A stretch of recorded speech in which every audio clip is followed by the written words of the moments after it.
Olá, amigos da Novo Tempo, sejam bem-vindos mais uma vez ao Bíblia Fácil, o seu programa semanal de estudo da Bíblia. A cada semana estamos nos reunindo para aprendermmos um pouco mais do Apocalipse e hoje chegamos aos capítulos 8 e 9. Nesses capítulos 8 e 9 nós teremos uma terceira linha histórica desenvolvida no livro. Nós vimos já 7 igrejas, 7 selos e agora nós veremos 7 trombetas. Todos esses eventos têm o seu cumprimento ao longo da história da era cristã.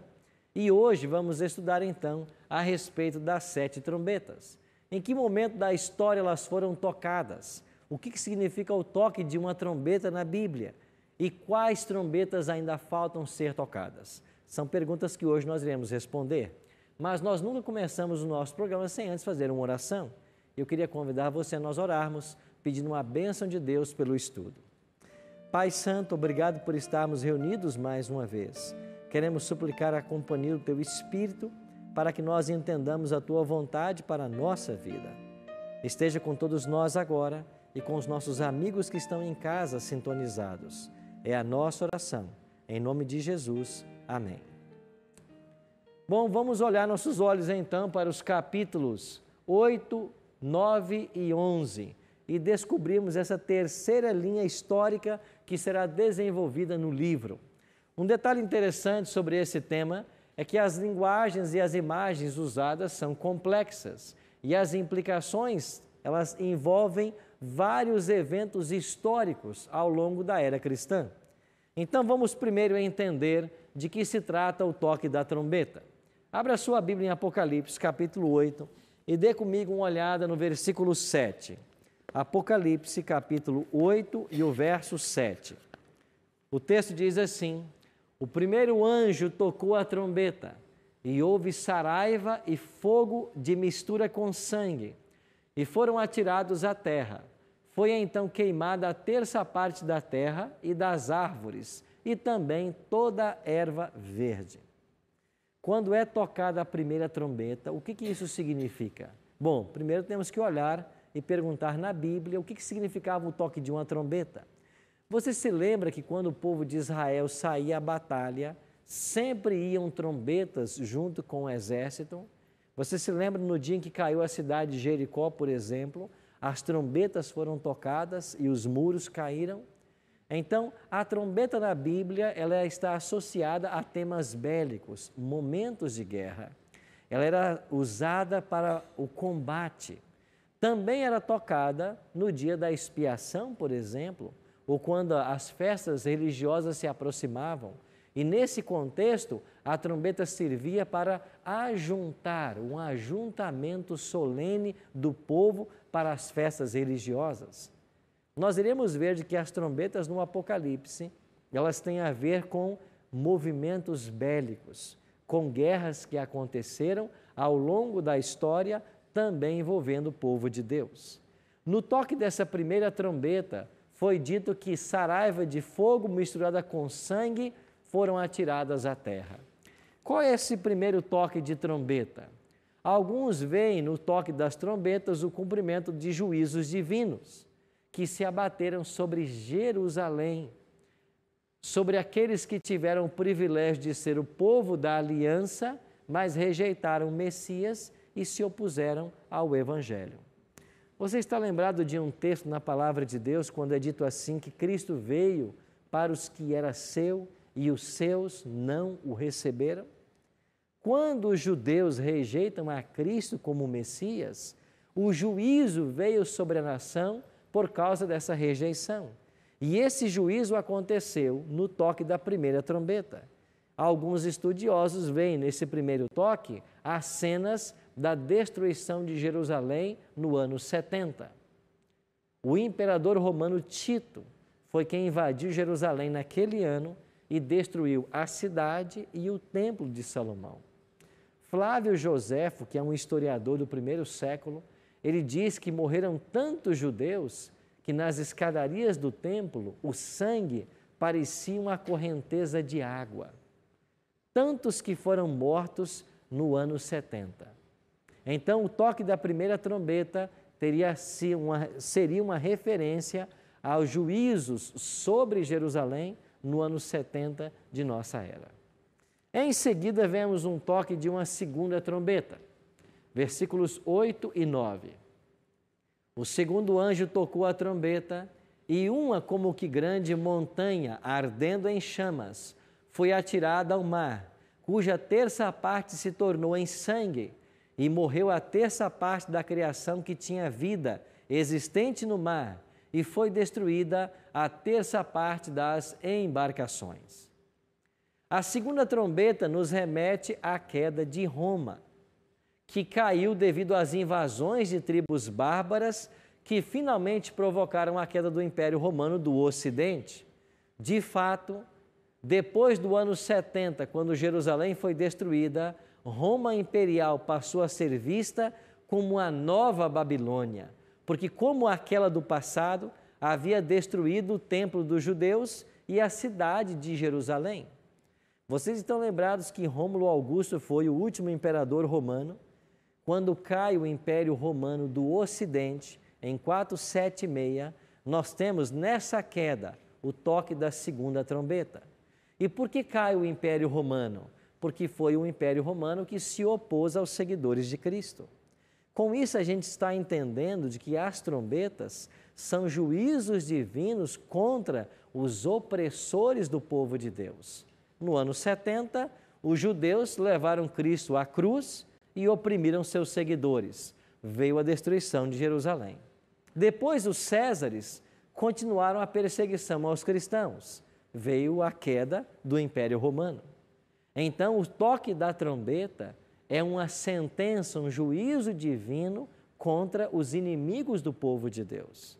E, de fato, o Império Romano, que havia dominado a maior extensão possível de terra do que qualquer império que veio antes dele, caiu de uma forma incrível, sob a mão divina, que usou nesse contexto tribos bárbaras para invadir a Itália e finalmente provocar a queda do imperador.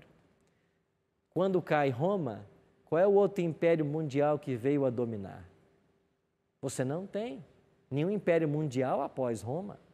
Roma foi o último império que conseguiu unificar o planeta Terra. Ele cai não para um outro império que se levantará, mas para tribos bárbaras que nem unidas estavam. Você não vê nisso a mão de Deus? Você está lembrado também que na profecia de Daniel, do sonho da estátua de Nabucodonosor, do capítulo 2, você tinha uma estátua com 10 dedos.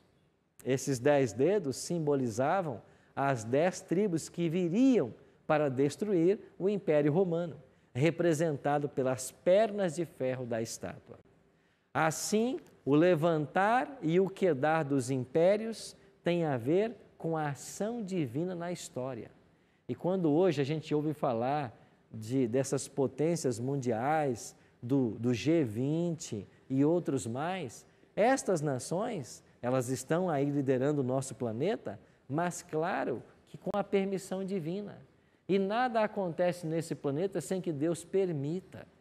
Então o homem pode até achar que ele domina de certa forma, mas o agente da história, aquele que está dirigindo a história, é o próprio Deus. E quando ele quer, ele coloca e ele tira reis. Uma prova disso é a queda do comunismo. O evangelho não entrava nessas regiões comunistas. Deus provocou a queda do comunismo. As fronteiras foram abertas e o evangelho entrou. Então Deus é o ser que comanda a história, coloca e tira reis. E ele usa juízos contra aqueles que oprimem também seu povo. A terceira trombeta, então, versos 10 e 11. Apocalipse, capítulo 8, versos 10 e verso 11. O terceiro anjo tocou a trombeta e caiu do céu sobre a terra, sobre a terça parte dos rios e sobre as fontes das águas, uma grande estrela, ardendo como tocha.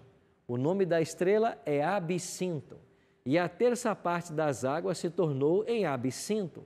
E muitos dos homens morreram por causa dessas águas, porque se tornaram amargosas. A terceira trombeta fala da queda de uma grande estrela. Você está lembrado em Apocalipse capítulo 1, verso 20, onde diz lá que as estrelas significam anjos? Essa grande estrela que cai do céu, ela pode ser uma referência à expulsão de Lúcifer do céu. Porque diz o texto de Isaías e Ezequiel de que esse querubim cobridor, ele foi expulso do céu. Então Satanás foi expulso das cortes celestiais. Já no livro de Apocalipse também, os anjos, eles claramente são representados por estrelas. Assim nós podemos ver nessa grande estrela um símbolo de Satanás. Agora, existe um outro elemento ainda na terceira trombeta. Nós temos aqui a queda de outras estrelas representando uma apostasia da igreja cristã. Porque se estrela significa anjo, ela também significa mensageiro. E os líderes das igrejas eram chamados de mensageiros. Por isso o Apocalipse nas 7 cartas diz ao anjo ou mensageiro da igreja de Éfeso, ao anjo ou mensageiro da igreja de Esmirna e aí por diante. E quando nós chegamos no Evangelho de Judas, no capítulo 1, versos 12 e 13, lá nós vemos os líderes ou os mestres da época sendo chamados de estrelas errantes que estavam reservados para as trevas. Então, esses falsos líderes religiosos são chamados por Judas de estrelas errantes. Como resultado disso, o ensino na igreja foi corrompido. Aqui nós temos a intenção do Apocalipse em dizer de que as águas ficaram em absinto, amargas. Jesus nos convida para irmos junto às águas tranquilas, conhecer a verdade pura e cristalina. Mas esses líderes errantes, eles provocaram uma água doce, agora como amarga, ou seja, eles distorceram o conhecimento da palavra. Jesus diz também que Ele é a água da vida, que pode alimentar as pessoas, mas a água agora ela é amarga. Por quê? Porque a tradição assumiu o lugar da palavra e a palavra se perdeu. Então, a terceira trombeta fala da queda de Satanás e da influência dele sobre os líderes religiosos que começaram a disseminar o erro, a heresia, e com isso as pessoas perderam a fonte de água viva. Chegamos à quarta trombeta. O quarto anjo toca a trombeta e diz o versículo 12 e 13, foi ferida a terça parte do sol, da lua e das estrelas, para que a terça parte deles escurecesse e na sua terça parte não brilhasse, tanto o dia como também a noite. Então vi e ouvi uma águia que, voando pelo meio do céu, dizia em grande voz, ai, ai, ai, dos que moram sobre a terra, por causa das restantes das vozes da trombeta dos 3 anjos que ainda têm de tocar. Então agora aparece nessa quarta trombeta uma águia, e ela diz assim, ai, ai, ai, dos habitantes da terra, porque ainda 3 trombetas tocarão. E essas 3 trombetas são comparadas aos 3 ais de Apocalipse. Então você tem 3 ais, eles são a quinta, a sexta e a sétima trombeta. O Herbert? Só assim, são duas perguntas. Primeiro, esse 1/3, em todas elas aparece a parte 1/3. Né? E outra coisa, na primeira trombeta, ele ataca, foi a terça parte da terra, árvore e erva verde. Na segunda, parte da 1/3 do mar. 1/3 depois, na quarta, o rio das fontes e das águas. E na quarta, estrelas, ou seja, todo o nosso planeta, mas o céu foi atingido, né? Sobrou o quê? Então, porque veja, se 1/3 é literal, só foi uma parte. Se não é literal, né? Como nós entendemos Isso. o Apocalipse como livro simbólico, a ideia de 1/3, ou seja, não é a totalidade. Nem tudo será atingido. Agora, em toda parte, na terra, na água e no céu, serão afetados. No céu, o próprio Satanás, que levou uma terça parte de anjos com ele. Na terra e nas águas, as pessoas que aí viviam serão afetadas por esses juízos. Alguns até falam nessas embarcações em uma das trombetas como sendo as tribos bárbaras que chegaram na Itália através do oceano. Por aí veio o juízo. Mas o juízo não seria para a totalidade, para 1/3. Então, 1/3 no Apocalipse é usado como um sinal de que não é a totalidade que vai ser afetada pelos juízos, mas é parte dos habitantes da terra. Ok? Um outro detalhe interessante que nós vimos aqui é que nesse toque da 4ª trombeta, ele já anuncia as 3 que ainda tocarão. E cada uma delas como a 5ª trombeta o primeiro ai, a 6ª trombeta o segundo ai e a 7ª o terceiro. Mas no toque da 4ª trombeta, você tem aqui o sol e a lua e as estrelas sendo afetadas por esse toque. O que representa isso? O sol, a lua e as estrelas são conjuntos de astros criados por Deus para iluminar a terra. Então, esses astros têm a função de iluminar o planeta. Mas agora eles são afetados. Por quê? Porque aqueles responsáveis por iluminar a terra não mais estão iluminando. Nós podemos entender que as cenas da 4ª trombeta nos remetem ao período escuro da Idade Média. A Idade Média não é também chamada a Idade das Trevas? Por quê? Porque a luz da palavra de Deus deixou de brilhar. A Bíblia foi tirada do povo e o conhecimento ficou restrito a pouquíssimas pessoas. E essas pouquíssimas pessoas tentaram manter a palavra de Deus viva. E aí, quando você vai para a história, você descobre lá os valdenses, os albigenses e outros povos que tentaram se manter leais à palavra de Deus. Mas, de fato, o que dominou foram as trevas da escuridão espiritual e da falta do conhecimento. José Luiz? Pastor, o senhor disse que a primeira trombeta foi a rejeição dos judeus. E, consequentemente, a destruição de Jerusalém, que foi o juízo sobre eles. A segunda, a queda de Roma. A queda do Império Romano. A terceira, que fala da estrela. A 4ª, que fala da... Sim, a terceira vai falar da estrela maior que é Lúcifer. Pois é, elas estão em ordem cronológica? Elas estão, só que a menção a Lúcifer aí é porque ele, como uma estrela grande, aí eu acho que fala uma grande estrela, né? Isso. Ele vai afetar as estrelas cadentes, que Judas diz que são os mestres religiosos. Então, Satanás aparece aqui para influenciar os líderes religiosos para fazê-los deixar de ensinar a verdade. Não que essa queda aconteceu nesse momento. Porque a queda dele foi anterior à criação do planeta. Exato. Mas a presença dele nessa terceira trombeta é que nesse momento da história, ele vai influenciar as outras estrelas e elas não vão ensinar mais a verdade.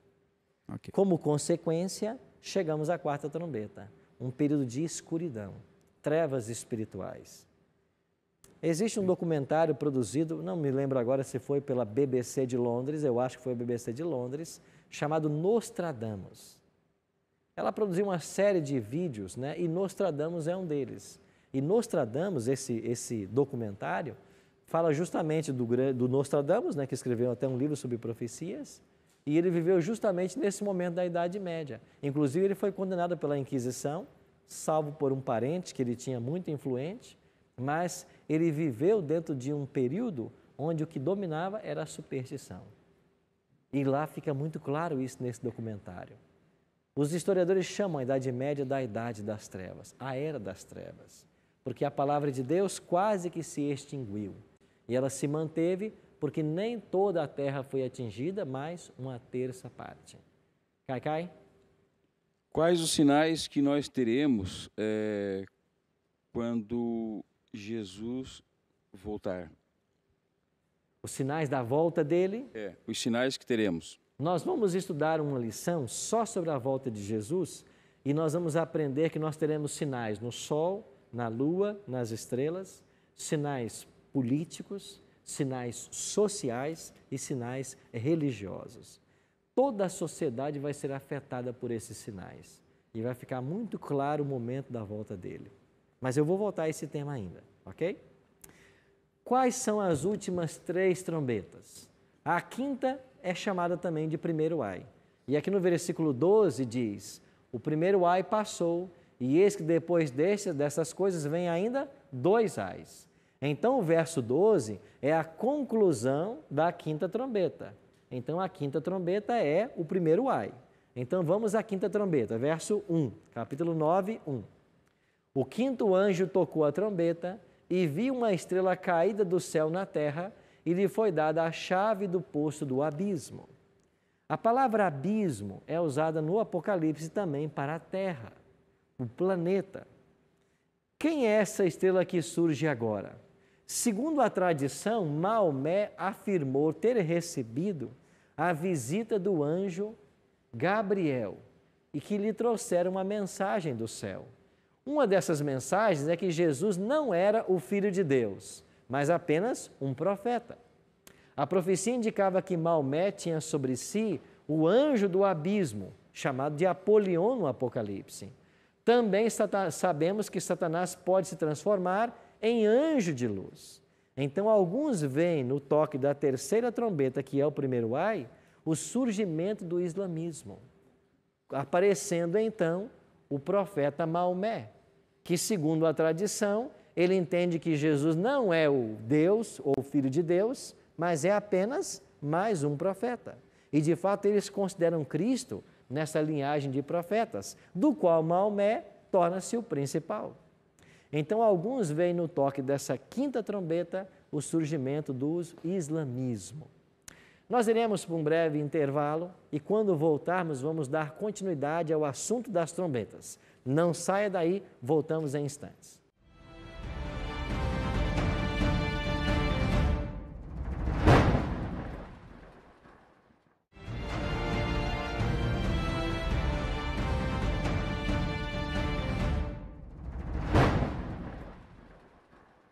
Estamos de volta com o programa e temos um presente para você, essa revista, contendo todos os 18 temas que aqui estamos estudando. É um presente que nós temos para você. Se você quiser receber essa revista em casa sem pagar nada por isso, você pode ligar para nós em horário comercial. O nosso telefone é 0 operadora 12 21 27 3121. Você pode mandar uma mensagem por WhatsApp, o nosso número é 12 9 81001615, ou você pode acessar nossa página na internet, novotempo.com/Bíblia Fácil, e preencher ali um formulário. Nós vamos enviar através dos correios para a sua casa. Você não paga nem correio, nós da Novo Tempo vamos pagar e num prazo de 10 a 15 dias a revista vai estar aí na sua casa. Nós falamos há poucos instantes a respeito das trombetas e estamos falando do toque da quinta. Eu queria chamar a sua atenção para mais um detalhe da quinta trombeta, que aparece aqui no versículo 10. Olha aí, Apocalipse capítulo 9, versículo 10. Tinha ainda cauda, como escorpiões e ferrão, na cauda, e tinha poder para causar dano aos homens por quanto tempo? 5 meses. Então, nós estamos falando do surgimento do islamismo, e que ele causaria danos aos homens por 5 meses. Temos que aplicar aqui o período profético, dia-ano. Você tem no mês 30 dias, o calendário judaico era assim, eram 12 ou 13 meses com 30 dias. Você multiplica então 5 meses por 30, são 150 dias. Se cada dia representa um ano, 150 anos.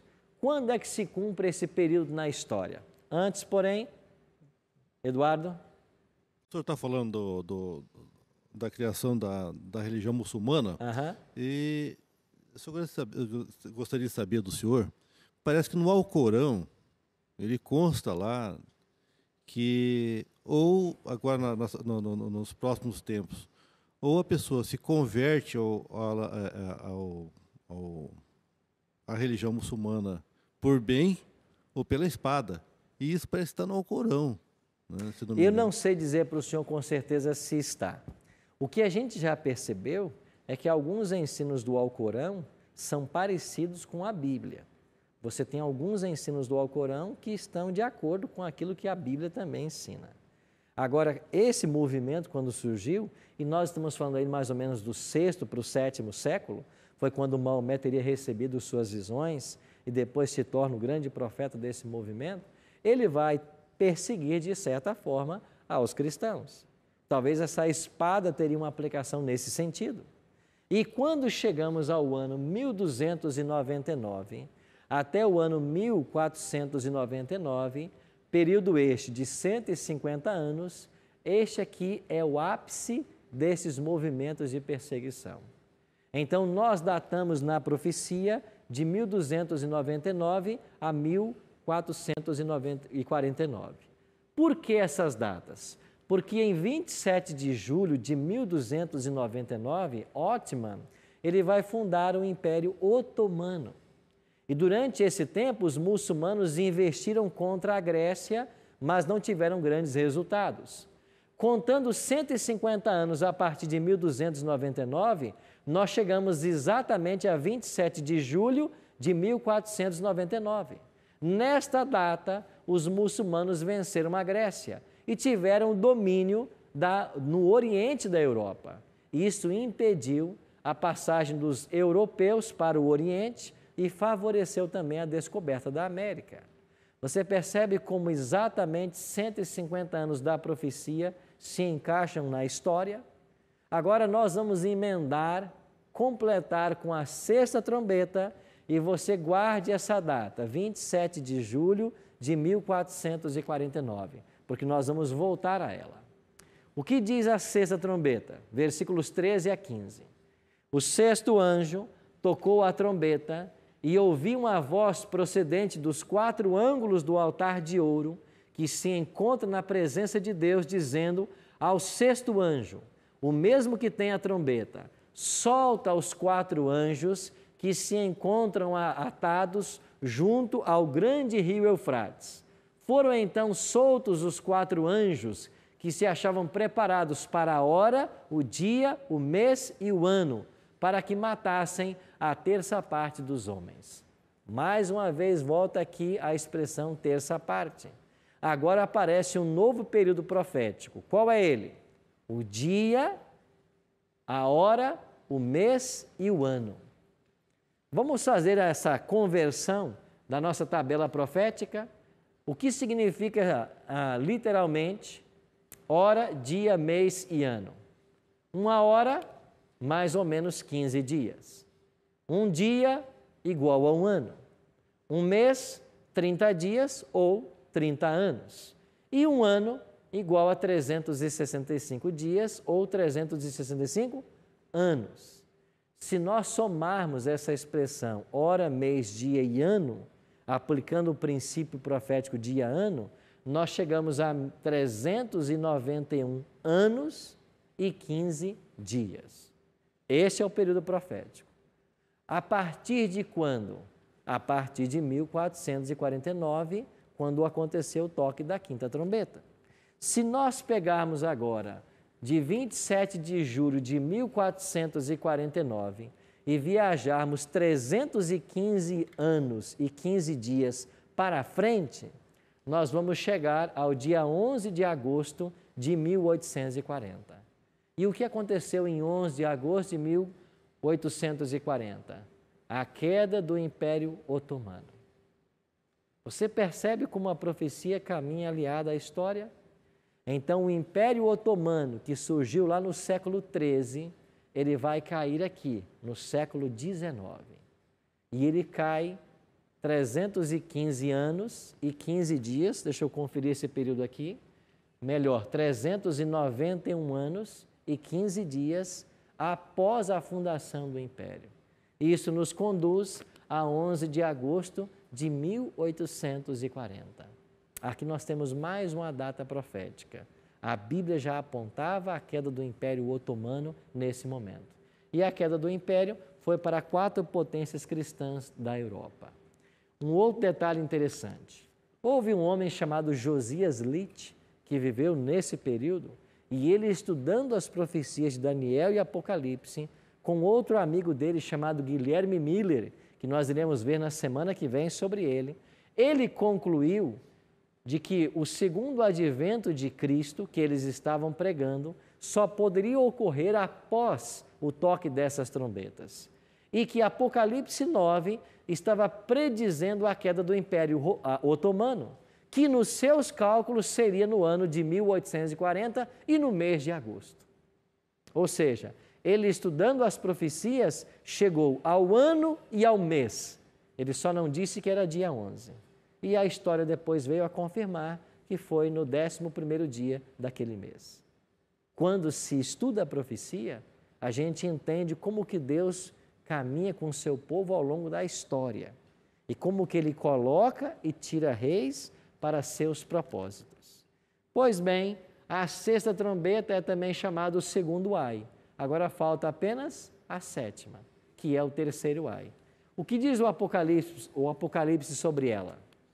Tocou o 7º anjo a sua trombeta, e houve no céu grandes vozes que diziam: o reino do mundo passou a ser do nosso Senhor e do seu Cristo, e ele reinará pelos séculos dos séculos.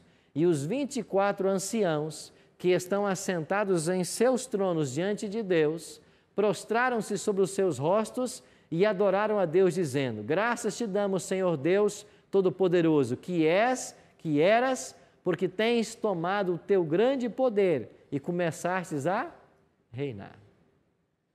Percebeu um detalhe? Quando é tocada a 7ª trombeta, o que acontece? Deus passa a reinar. E quando é que Deus passará a reinar? Quando Cristo voltar a essa terra. Assim nós podemos concluir de que o toque da 7ª trombeta é a própria volta do Senhor Jesus. O texto nos oferece mais um detalhe interessante. Em Apocalipse 1:8, confira comigo aí o que diz o texto. Eu sou o Alfa e o Ômega, diz o Senhor Deus, aquele que é, que era e que há de vir, o Todo-Poderoso. Perceberam aí os 3 tempos verbais? Deus diz assim: eu sou o Alfa e o Ômega, aquele que era, passado, que é, presente e que há de vir, futuro. Quando vamos para Apocalipse capítulo 4, verso 8, olha o que diz o texto. Os 4 seres viventes, tendo cada um deles respectivamente 6 asas, estão cheios de olhos ao redor e por dentro, e não têm descanso nem de dia nem de noite, proclamando: Santo, Santo, Santo, é o Senhor Deus, o Todo-Poderoso, aquele que era, que é e que há de vir. Então, no Apocalipse, Deus sempre é representado como sendo aquele que era, passado, aquele que é, presente, e aquele que há de vir, futuro. Você percebeu que aqui na 7ª trombeta, no verso 17, diz que Ele é o Senhor Deus do Todo-Poderoso, que é e que era. Mas não aparece aqui mais a expressão que há de vir. E por que não aparece? Porque Ele já voltou. Porque o toque da 7ª trombeta é a volta de Jesus. Agora pega o que diz o apóstolo Paulo. Vamos lá para o livro de 1 Tessalonicenses e dê uma olhadinha no capítulo 4. 1 Tessalonicenses, capítulo 4. Página 797.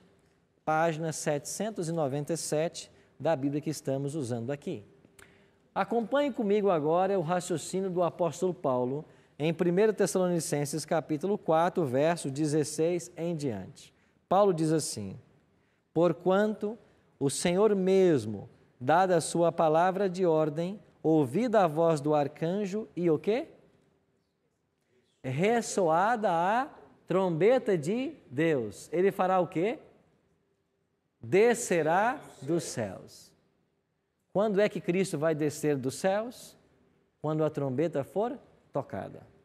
Então nós podemos crer que o toque da 7ª trombeta, ela representa a própria volta de Cristo a essa terra. Com isso nós concluímos que 6 trombetas já tocaram. Só falta uma ser tocada. E quando essa for tocada, Jesus voltará em glória e majestade. Welbert? Sobre a parte do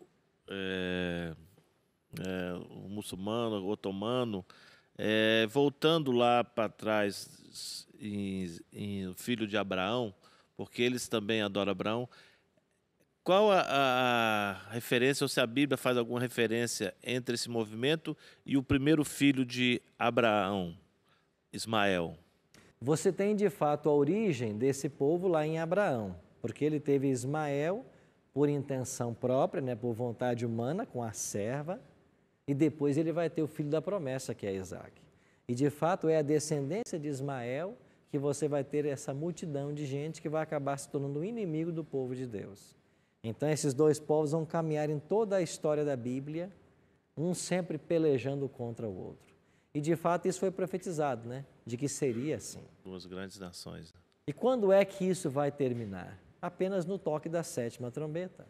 Então hoje nós estamos percebendo de que os grandes problemas que nós temos no planeta, muitas das guerras, elas são levantadas por questões religiosas. Por quê? Porque nós estamos nos aproximando do fim, como descrito em Apocalipse. Cacai? Os sinais, né, que eu questionei anteriormente já estão acontecendo, né? Ok. Como o senhor colocou, a questão do sol, o mar, né? Na Bíblia, pastor, está escrito dia, mês e ano que Jesus voltará? Não, não está escrito. O que ele mesmo declarou no seu discurso profético lá em Mateus 24 e Mateus 25 é que a respeito daquele dia e hora ninguém sabe, somente o Pai. Então não existe na Bíblia uma data para a volta de Cristo. Mas ao mesmo tempo que não existe uma data definida, nós não estamos cegos quanto ao evento. Porque os sinais deixados pela profecia são como placas sinaleiras que nos mostram que o nosso destino está chegando ao fim. É como uma viagem que você faz e a cada 100 quilômetros você vê uma placa. Isso vai diminuindo até a chegada. Ao vermos os cumprimentos da profecia, nós devemos estar atentos. E veja, nós estamos falando de um toque da 6ª trombeta em 1840. Nós vamos ver na semana que vem um cumprimento de uma outra profecia em 1844, 4 anos depois do toque dessa 6ª trombeta. Então nós estamos de fato vivendo dias emprestados e a qualquer momento essa trombeta pode ser tocada, o que vai significar a volta de Jesus à Terra. E aberto o 7º selo, né? Então você tem o toque da 7ª trombeta, a abertura do 7º selo e a culminação da 7ª igreja. E isso vai se dar, já está se dando com os sinais que estão acontecendo, como maremotos, terremotos. Já são sinais que antecipam. E essa guerra de religiões. Exatamente. Então nós vemos aqui que Jesus está se aproximando. Alguém disse, já ouvimos os passos de um Deus que se aproxima. Ou seja, Ele está voltando em glória e majestade para começar a reinar. Que reino é esse? Você se lembra de Daniel capítulo 2? Lá tinha uma estátua que tinha 4 metais, lembram? Ouro, prata, bronze e ferro. Eles representavam respectivamente a Babilônia, a Medopérsia, a Grécia e Roma. Depois, quando saímos das pernas de ferro, que é Roma, nós vamos para os 10 dedos, representados na profecia pelas 10 tribos bárbaras. E quando é que surge na história essas 10 tribos bárbaras? No século IV. O historiador Edward Gibbon diz que foi no ano 352 que começaram as invasões bárbaras no território da Itália. As tribos bárbaras provocaram a queda do Império Romano. E depois dessas tribos, nós temos o nascimento da Europa. As primeiras 7 nações vieram de 7 tribos. Hoje nós temos uma Europa já organizada. E o que diz Daniel 2,44? Será nos dias desses reis, ou seja, da moderna Europa, que o Deus do céu vai suscitar um reino que jamais será destruído. Então, o 5º reino da profecia é o reino de Cristo. Depois de Roma, não haverá outro reino mundial. É por isso que a unificação europeia, ela não pode acontecer, porque a profecia diz que ela não pode acontecer. Esses reinos jamais se ligariam. E ainda que eles falem hoje de uma União Europeia, de fato não existe essa união. Ela não é política, ela não é comercial, ela não é financeira, a moeda não é a mesma. E agora nós tivemos aí uma crise com a saída da Grã-Bretanha da União Europeia. Isso só mostra que nunca aconteceu essa união. No final da 7ª trombeta, no verso 19 de Apocalipse 11, fala sobre o santuário e sobre uma coisa que aparece muito em filmes, que é a Arca da Aliança. Então aqui no final, né, fala que abriu-se então o santuário de Deus, que se acha no céu, e foi vista a Arca da Aliança no seu santuário e sobrevieram o relâmpago. Essa Arca da Aliança é aquela que tem os 10 mandamentos que estava com o povo de Israel? Essa arca é a arca do céu. A arca da terra era uma cópia da arca celeste do céu. A arca que estava na terra foi escondida, né, antes da invasão babilônica e nunca mais foi achada, ainda que Hollywood tenha dito que Indiana Jones a encontrou.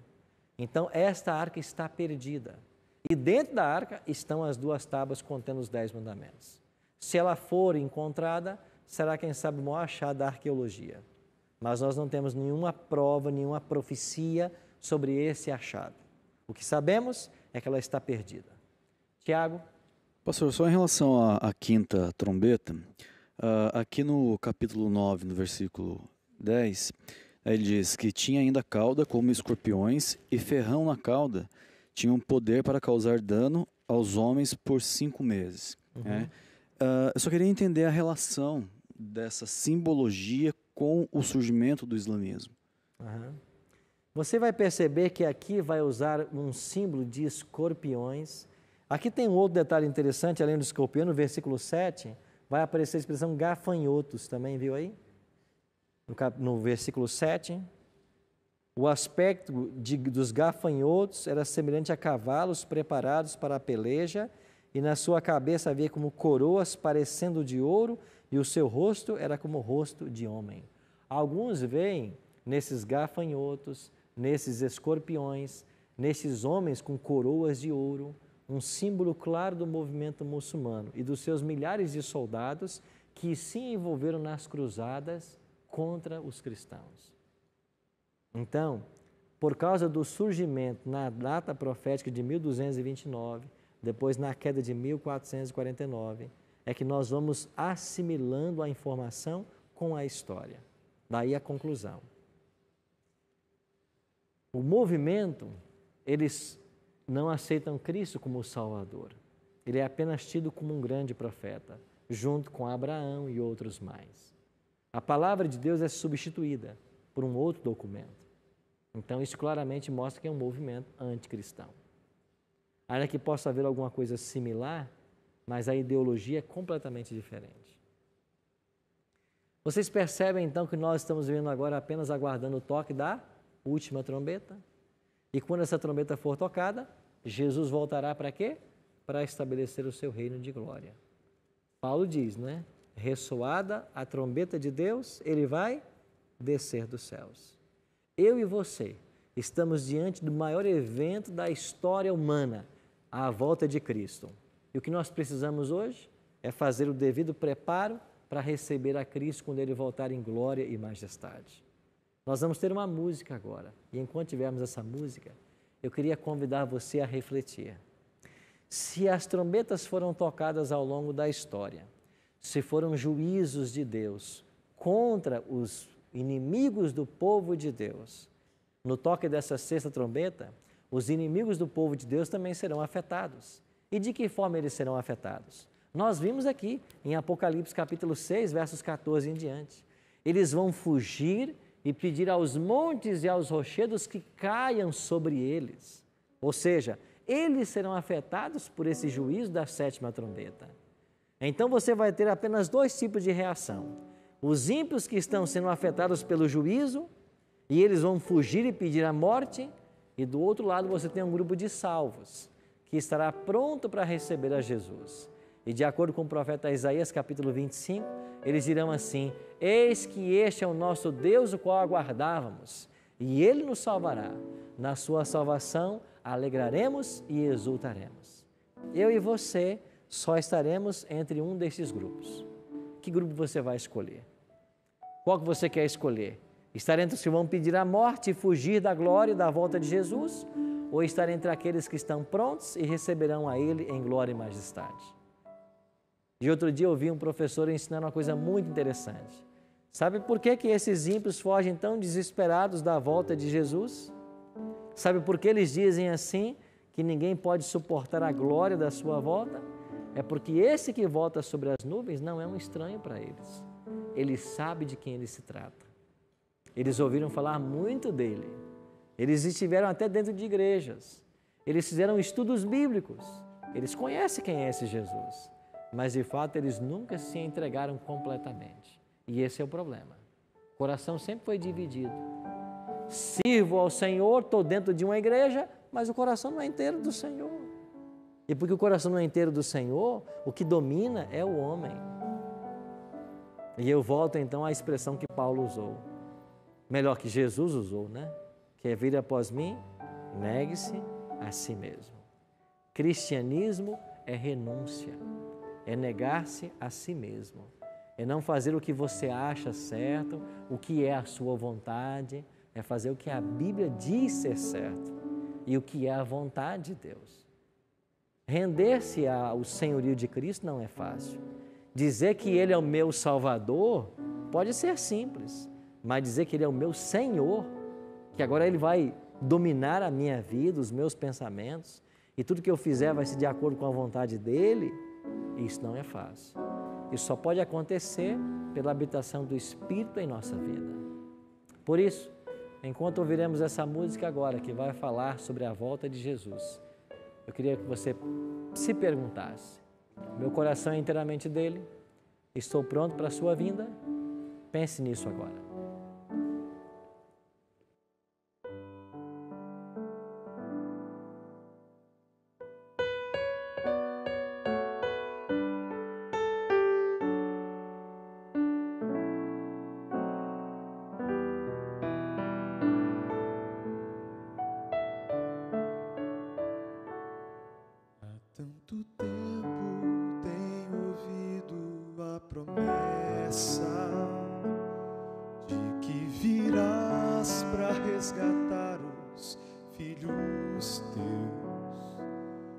Sempre é fácil, mesmo assim eu tenho crido que o mundo irá passar e eterno só é Deus. Eu posso ver ao meu redor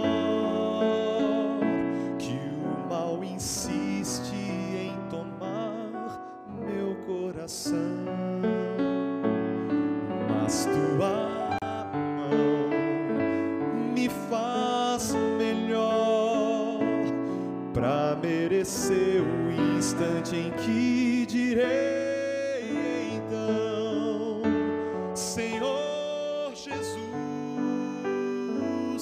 estou aqui. O dia enfim chegou, vamos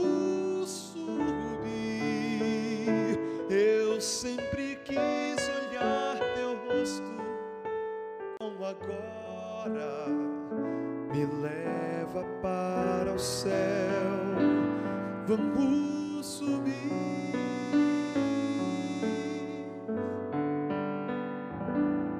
Mesmo que todos os amigos se afastem e que eu seja perseguido em meu viver, tua presença em minha vida é o que importa.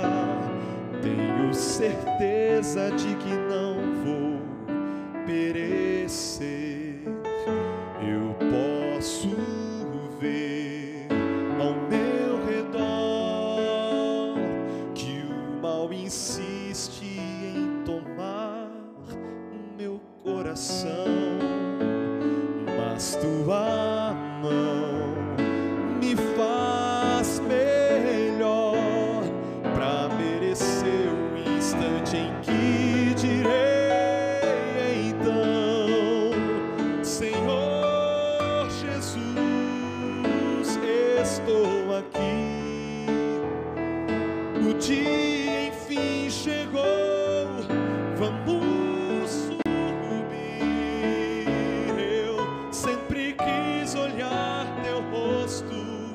como agora me leva para o céu. Vamos subir, já posso ver o lar que me espera.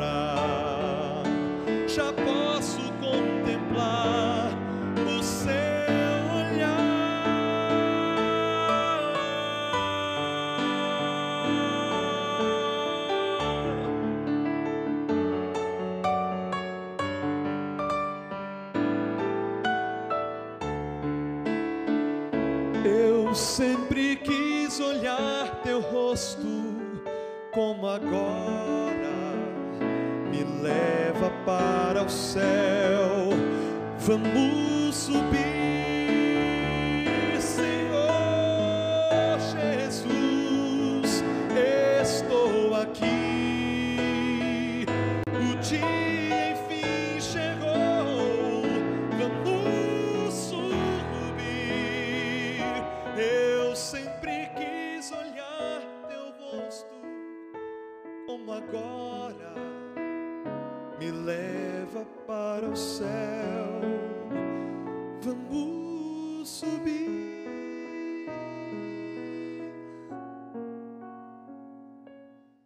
Me leva para o céu, vamos subir.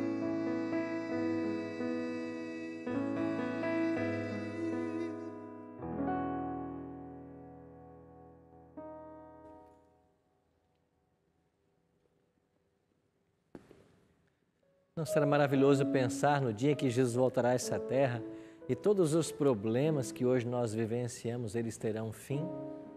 A volta de Cristo será o maior evento da história humana e Ele vem para dar a recompensa àqueles que o aguardaram.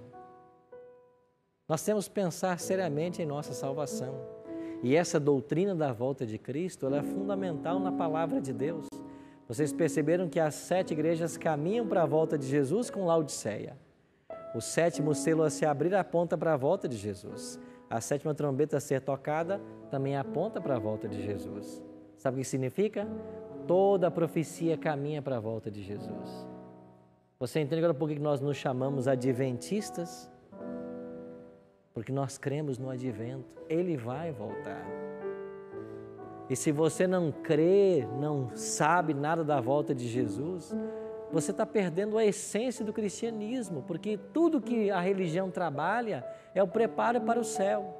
Agora, se você está numa igreja que nem sobre a volta de Cristo ensina, amigo, saia correndo daí. Você está perdendo o seu tempo, estão te enganando, estão te iludindo. Porque tudo que nós lemos nesse livro é para preparar a gente para a volta de Jesus. E se a gente não sabe disso, nós estamos sendo enganados, iludidos. Mas quando a gente se apodera desse conhecimento, a nossa vida é transformada. Nós queremos ir para o céu e não queremos ir sós, não é verdade? Nós queremos as pessoas que nós amamos também no céu. De uma forma especial, nossos cônjuges, nossos pais. E quando eu me tornei cristão adventista, um sonho era ver meus pais partilhando da mesma experiência que eu estava vivendo. Mas a minha mãe já estava com mais de 60 anos, uma pessoa semi-analfabeta. E eu pensava, como que ela vai compreender esses assuntos da Bíblia? Porque não são tão simples às vezes.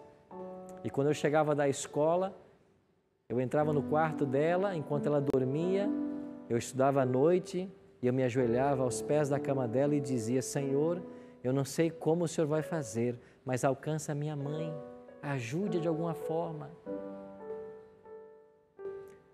E Deus atendeu minha oração. Numa noite, ela teve um sonho. E ela sonhou com a volta de Jesus. E no sonho dela, os anjos apareceram e os anjos começaram a recolher os salvos. E os anjos pegaram a mim e mais 2 irmãos que nesse momento já partilhavam da mesma esperança. E ela não foi pega por esse anjo. E quando um anjo passava, ela se agarrou ao anjo e disse, eu também quero ir. E o anjo se voltou para ela e disse, não, você não está pronta, você não vai. E minha mãe acordou em prantos, percebeu que era um sonho, mas ela percebeu nesse sonho uma instrução divina. E ela se interessou pela palavra, começou a estudar com meus parentes que moravam perto dela nesse momento. E ela tomou a sua decisão, entregou sua vida a Cristo e foi batizada nas águas, como todos nós devemos ser. A doutrina da volta de Jesus mudou a vida da minha mãe. Hoje, ela está com 81 anos de idade. E quando eu vou lá em casa, às vezes na correria nossa, das viagens, Chega um dia de culto, eu digo assim, mãe, eu vou ficar em casa aqui, vamos ficar. Ela diz, não, você pode ficar aí, eu vou para a igreja. Descansa aí da viagem, mas eu vou para a igreja. E com seus 81 anos de idade, todo dia que tem culto, está lá na igreja, esperando o Senhor voltar. Você quer ir para o céu? Certamente você quer. Quer levar as pessoas que você ama? Certamente. O que você está fazendo para isso? O que você está fazendo? Você está anunciando que Jesus está voltando? Se você não está se preparando, como é que você vai levar alguém? Por isso que eu queria orar com você agora, para que nós tivéssemos em nosso coração um sincero desejo de nos preparar para a volta dele. Pastor, como eu faço isso? Nós vamos aprender aqui no Bíblia Fácil, a cada semana, o que fazer. Feche seus olhos. Pai, nós queremos estar prontos para a Tua volta. Nós queremos morar contigo na eternidade um dia. E nós não queremos ir sozinhos. Nós queremos levar as pessoas que nós amamos. Por isso, Pai, nos ajuda. Primeiro, a fazer o devido preparo. E depois ajudar aqueles que ainda não estão prontos ou não conhecem dessa verdade que nós estamos aprendendo. E que quando Tu voltares, nós possamos estar prontos. Que a Tua bênção nos alcance nesta hora. Esse é o nosso pedido, a nossa oração, em nome de Jesus. Amém. Semana que vem nos encontraremos para um estudo extraordinário do livro de Apocalipse, capítulo 10. O livrinho doce e amargo. A gente se encontra na semana que vem.